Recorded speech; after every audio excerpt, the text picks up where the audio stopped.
A neon green tracksuit-clad stranger stood in his driveway, smirking as a tow truck revved behind her. "This is illegal," he argued, her chilling reply. "The HOA says otherwise." But he wasn't part of any HOA. What followed wasn't just a battle for his prized 1972 Chevy Chevelle.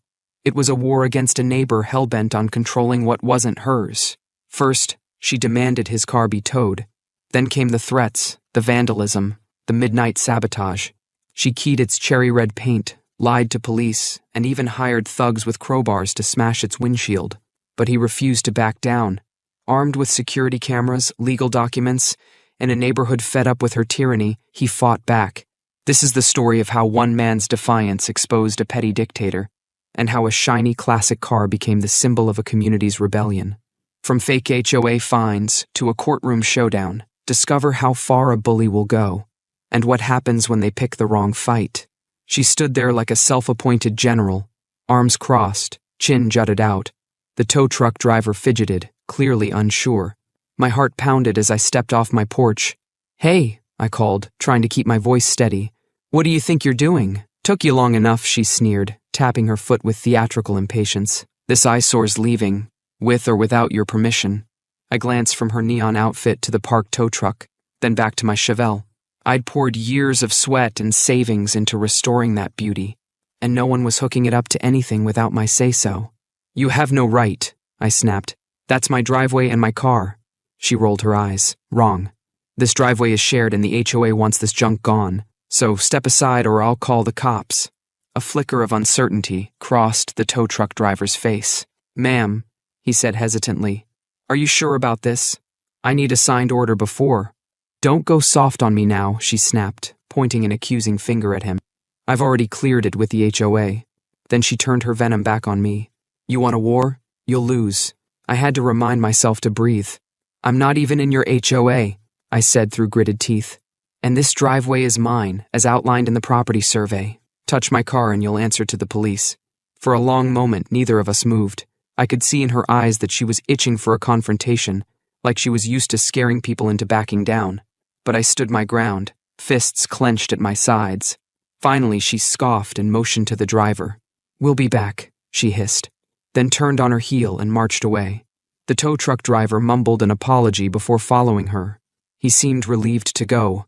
I stayed there, muscles tense, until the truck disappeared down the street. My pulse thundered in my ears. Whoever this woman was, she'd stepped onto my property, claimed I was in violation of an HOA I didn't even belong to, and tried to tow my car. It felt surreal, like something out of a bad comedy. But this was no joke. I had a sinking feeling this was only the beginning. Sure enough, the very next morning I found a note taped to my front door, typed on official-looking HOA letterhead. It read, "Final warning. Remove unauthorized vehicle from the driveway or face fines and further action." No signature, no direct contact, just a threat. I snorted in disbelief. Their so-called jurisdiction ended well before my house. There was no way they had a legal right to boss me around. Still, the note sent a clear message. Tracksuit Lady, which I'd started calling her in my head, wasn't finished. I tried to go about my day, but my nerves were on high alert. I found myself glancing out the window every time I heard a car engine, half expecting her to come roaring back with another tow truck. Later that afternoon, I spotted her across the street, standing with her arms folded and eyes locked on my driveway. It was obvious she was waiting, hoping to catch me off guard. It gave me chills, the way she watched my every move, wearing that smug smile. I realized I needed proof in case she escalated, so I installed a security camera above my garage, angled to capture the entire driveway. I tested it, making sure the footage was clear. This woman seemed brazen enough to try anything. At least now, if she did, I'd have video. The following days brought more harassment. A second note, this time slapped onto my windshield. Warning of mounting fines. The nerve of this person. Every time I walked outside, I felt her glare from somewhere up the street. Her neon green tracksuit was impossible to miss. I tried to push back the anxiety, telling myself there was no legal basis for her claims, but the constant threats and invasive staring were wearing me down. One night I was stretched out on the couch, trying to unwind with a late show, when I heard a metallic scraping outside. My gut lurched. I shot to my feet, pressed my face to the window, and saw her crouched by my car with something in her hand, bolt cutters. My blood surged with adrenaline. I yanked open the door and bolted into the driveway. "Hey!" I shouted, phone in hand, camera rolling. "Get away from my car!" She jolted upright, the bolt cutters dangling like a weapon. Then her lips curled into a sly grin. "Relax," she said, voice dripping with false innocence. "I was just checking your car for oil leaks. You don't want to contaminate the neighborhood, do you?" I pointed at the wheel clamp I'd put on earlier in the week. "You were trying to cut that lock." "Prove it," she taunted, though her expression flickered with unease. I brandished my phone. "I've got you on camera." She raised an eyebrow. "Call the cops. I'd love to explain how you're violating HOA rules by modifying your vehicle this way." "Last I checked," I countered, "having a wheel clamp on my own car isn't a crime." She let out a derisive snort. "And last I checked, your ugly metal heap is an offense to this neighborhood. We have standards here." By then, my anger flared so hot that I found my hands trembling. I managed to keep my voice level. "You have no authority here. The HOA has no authority here. Stay away from my car." She leaned forward, lowering her voice. "You want a war? You'll lose," she repeated, then stormed away into the darkness. I called the police as soon as I went back inside, showed them the footage, and filed a complaint. They told me they'd look into it, but I could tell my situation wasn't their top priority. Some random neighbor squabble wasn't exactly an emergency. I understood that, but I was furious. This was more than a petty feud. She was trespassing, threatening, and damaging my property. I upgraded my security measures, adding another camera to cover the street, and installing motion-activated floodlights around the driveway. My thinking was simple. If she tried anything again, she'd light up like a stage performer the moment she set foot on my property. But I had no idea how far she would take this. 2 mornings later, I opened my front door and froze. Long, deep scratches ran along the driver's side of my Chevelle, as if someone had taken a key and carved malicious, jagged lines into the glossy, cherry-red paint. My stomach churned with anger and disbelief. I raced inside, fired up the security footage, and there she was. Tracksuit lady, creeping onto my driveway under cover of darkness, the neon of her outfit dimly visible in the camera's night mode. She took something from her pocket and dragged it hard across the metal. My heart sank as I watched each slow, deliberate pass of her hand. I immediately called the police again. This time, they seemed more interested. Vandalism was a real crime after all, and I had the footage. An officer took photos, wrote a detailed report, and told me they'd contact her. "Hopefully this scare will make her back off," he said. But I doubted it. She seemed to thrive on pushing boundaries. As if to confirm my suspicions, I received a letter in the mail the next day. It was from the HOA, listing a $500 fine for violating neighborhood aesthetic standards. The specific complaint? Parking an unapproved vehicle on the premises. It was outrageous. My car was legally registered, in good condition, and parked on my own driveway. I had zero affiliation with this HOA. But that didn't matter to them, or more likely to her, since I was certain she'd orchestrated this. I decided enough was enough. I filed an appeal with the HOA, attaching every legal document I could gather: property survey, registration, local ordinances. I insisted they remove any mention of fines, and told them to stop threatening me on behalf of a property outside their domain. I followed that by reaching out to my neighbors to see if they dealt with similar nonsense. The response was overwhelming.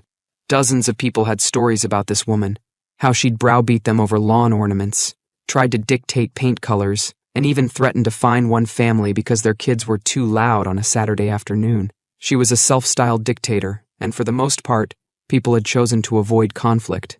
But keying my Chevelle? That was a level of spite no one could ignore. Several neighbors offered to back me up if I needed statements. "She's been at this for years," one man told me. "Complains about everything and everyone, but we've never seen her this aggressive." The next confrontation came sooner than expected. One evening, while I was out running errands, my security app buzzed with an alert. Motion detected in the driveway. I opened the live feed on my phone and felt my stomach knot. There she was, neon suit practically glowing in the streetlight, pointing at my car while a tow truck driver stood by. I immediately dialed the police. "Someone's trying to tow my car from my private driveway without permission," I said. "I have video proof. Please send an officer." By the time I screeched into my driveway, 2 police cruisers were already there, lights flashing. The tow truck driver looked flustered, arms up in a defensive posture. "Look, I told her I can't just take a car off private property without a proper order. She cut him off, jabbing a finger in the officer's face. He's lying, she spat, ignoring the driver. This car violates our HOA's rules. I have full authority to remove it.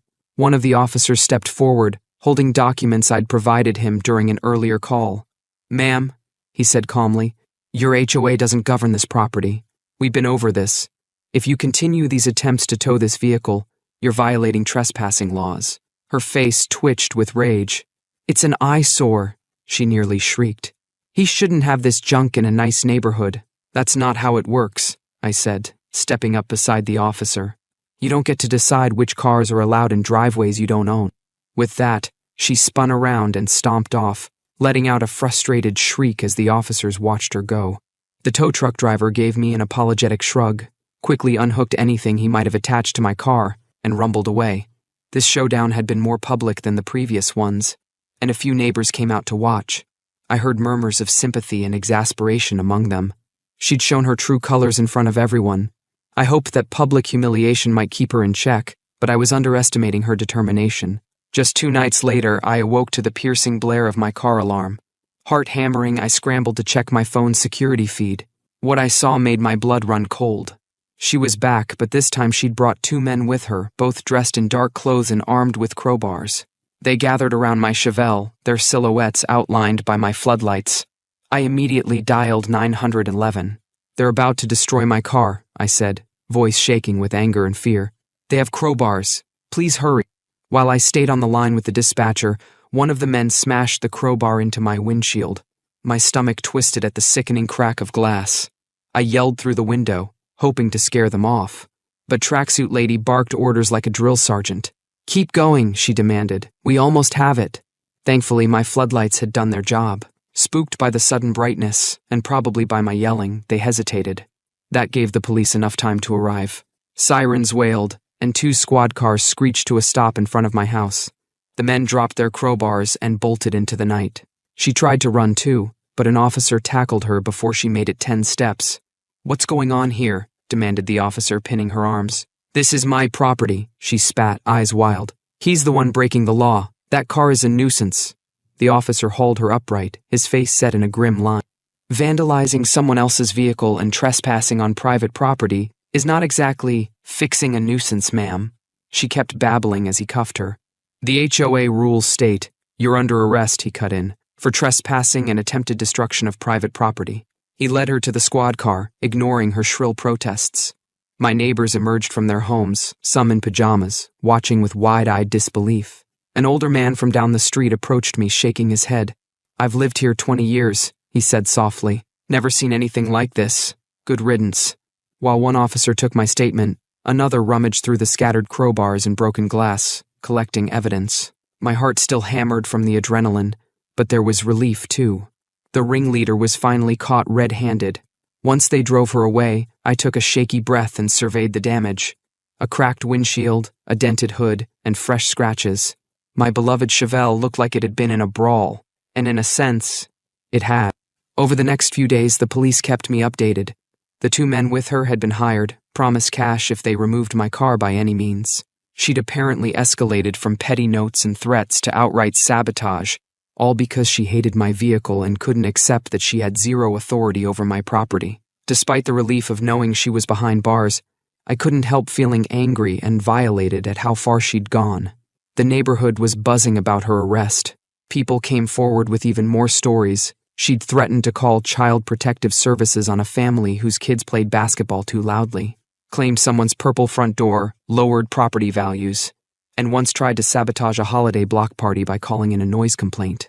The HOA, frantic to distance itself from her, issued an official statement apologizing for any confusion about the scope of their regulations. They emphasized that she had acted alone.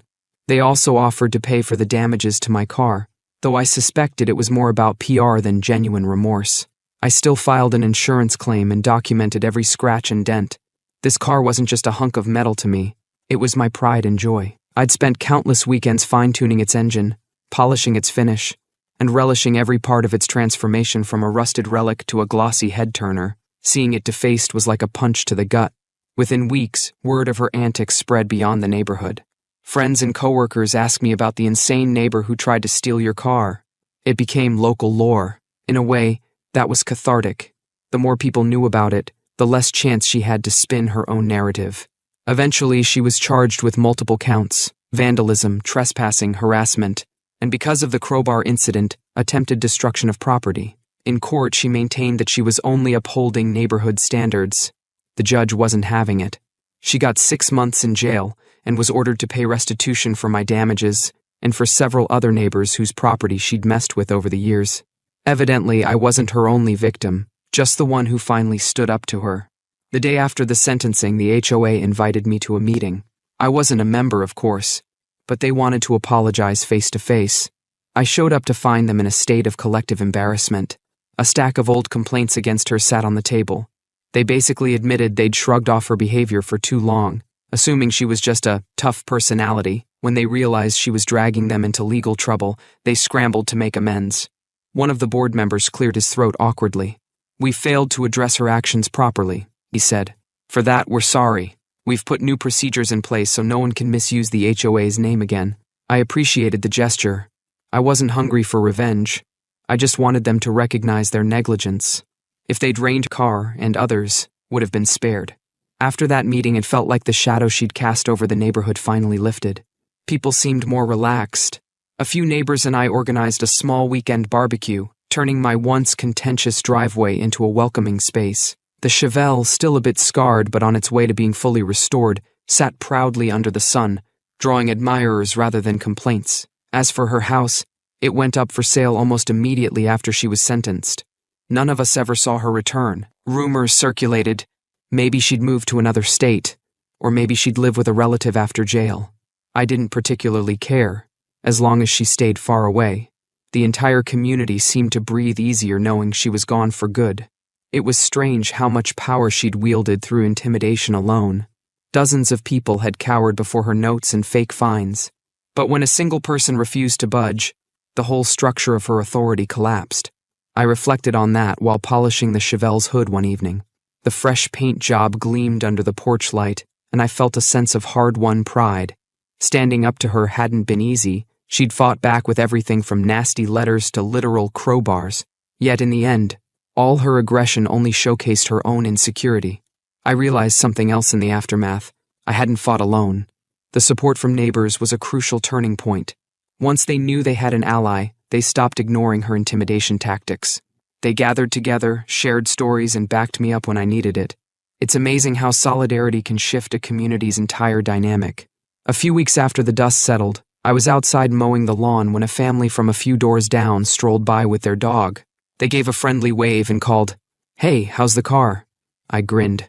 "Back to its old glory," I said proudly. They nodded, added, "Glad that nightmare's over.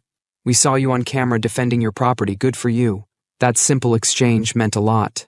It showed that the story had gone around, but not in a way that painted me as a troublemaker. People saw me as the guy who stood up for himself, and, by extension, for them. It wasn't an image I'd ever asked for, but it felt like a moment of redemption after all the stress and anger. With her gone, I felt safer at home. No more anxious peeks out the window. No more bracing myself for hateful notes. The cameras remained, of course, because once you go through something like that, you learn it's better to be prepared. But the floodlights that once seemed like a fortress's final defense now served as gentle reassurance. They'd done their job when it mattered most. The months rolled on. The restoration work on the Chevelle progressed. Insurance money and the restitution she was ordered to pay covered a new windshield, a fresh coat of paint, and even some performance upgrades I'd been eyeing. Each day I saw the car returning to its former glory. Every time I revved the engine, I was reminded that it symbolized more than just my automotive hobby. It was a testament to resilience. Sometimes I'd catch myself replaying the worst nights in my head. The shock of seeing her with bolt cutters, the heartbreak of those vicious scratches, and the terror of crowbars swinging at my windshield. It had been a string of ever-escalating confrontations that tested my patience and nerve.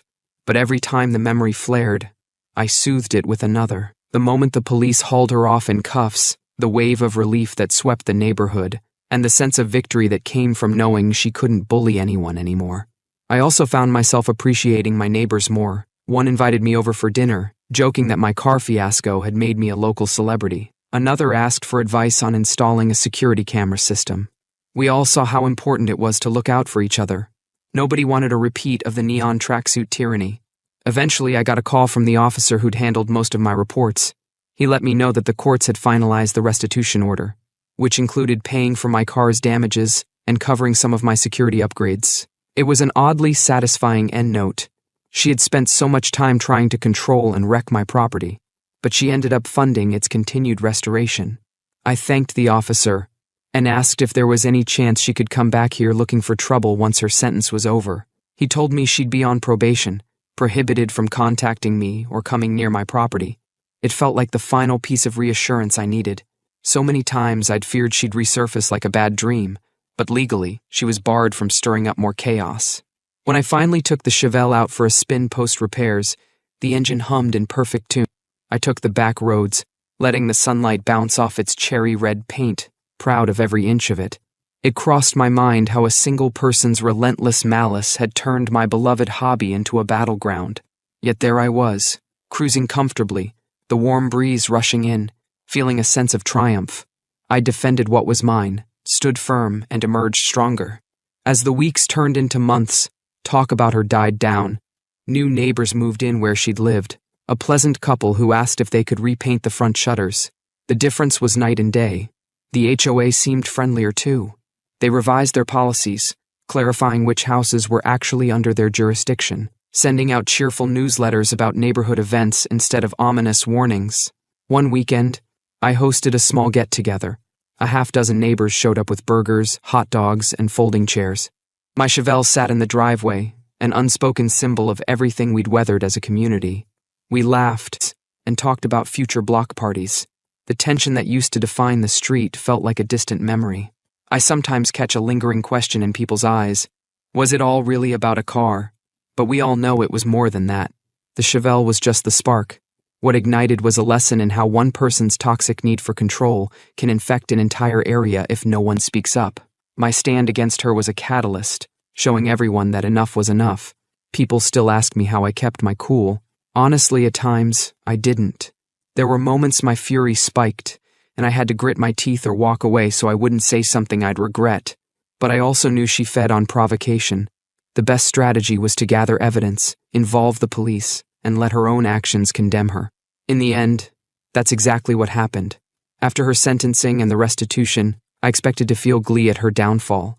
But mostly, I felt relief and a strange pity for someone who seemed to have no real sense of community or kindness. Her neon tracksuit and loud threats were all bravado, a flimsy covering for deeper issues. Still, that was her problem, not mine. She made her choices, and she faced the consequences. The final scene of this saga is me, leaning against my newly restored Chevelle, watching the sun dip behind the houses. There's a peaceful hush in the air. The driveway that sparked so much conflict has become a comfortable spot to admire the results of my hard work. Sometimes neighbors stroll by, offering a wave or a compliment on the car. We talk about the next neighborhood barbecue or exchange tips on yard work. Life is normal again, better than normal actually. Without her dark cloud looming, the neighborhood feels alive and cohesive. I look at the Chevelle's polished surface, remembering how each scratch and dent once felt like a personal attack.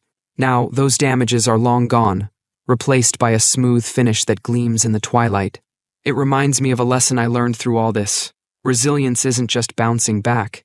It's standing tall when you're pushed, refusing to yield even when fear and frustration surge. There was a time she stood in this very driveway, sneering and threatening, confident she could impose her will. Today, the only lingering trace of her is a cautionary tale neighbors recount over porch fences. And while I wouldn't wish that experience on anyone, it brought us closer. People who barely knew each other's names came together to reject her bullying. That's a powerful thing, stronger than any crowbar or faked HOA fine. In the end, the Chevelle stayed. She didn't. The real triumph was rediscovering that a neighborhood is built on respect and cooperation, not intimidation. When bullies try to rule a place they don't own, they risk unifying everyone against them. So maybe that's the silver lining. She inadvertently made our community.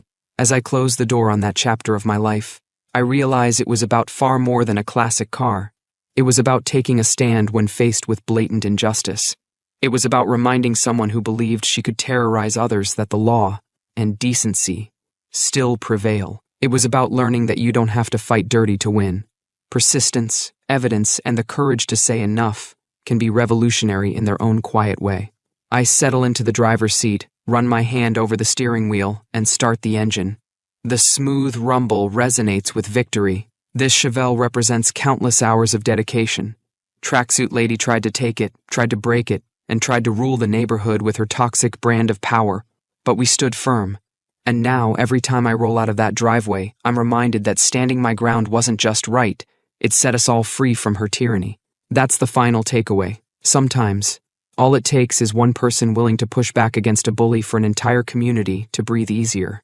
My driveway is safe, and my neighborhood is a better place without her. The engine revs, and I smile as I pull onto the street, free at last, and stronger for it.